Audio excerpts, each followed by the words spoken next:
Ah? Ah. Apa dia bawanya? Dok kayan ke? Ha?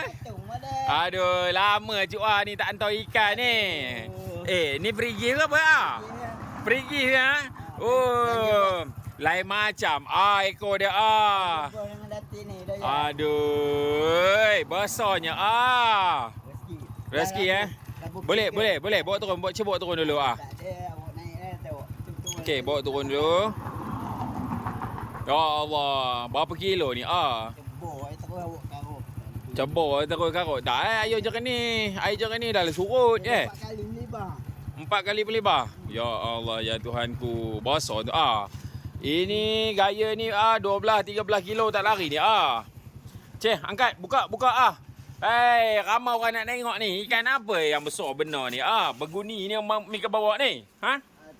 Aduh, Mika betul-betul boleh jadi memerang Mika pandai je bab mencari ikan ni Ada hari dia. Agu ikan Oh, maknanya betul lah. Mika doa tu kira ngam untuk dia lah tu. Okey. Okey, sekarang ni Mika buka dulu. Ni, ekor dia ke satu kali tu. Ya Allah, mereka berbundut-bundut.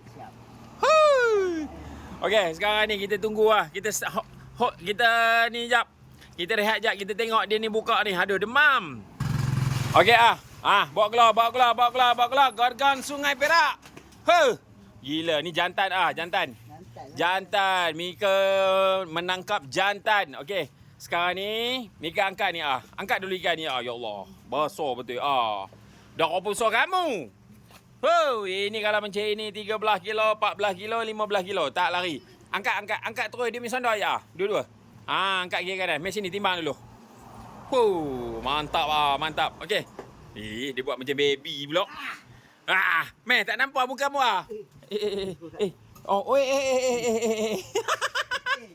Aduh, ni. Dia dah berat benar. Ya Allah, koma besar weh. Okey, sekarang ni kita try ni lah tengok kawan tu dia pakai sarung tangan dulu pakai sarung tangan. Macam haru ni. Okey, sekarang ni Mika angkat. Okey, Mika letak sini dulu. Kita letak dulu. Okey, boleh? Berpusing kan? Okey. Pusing kan dia?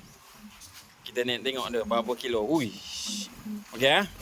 berapa kilo Teman pun tengok apa. 14 kilo 800. 14 kilo 800.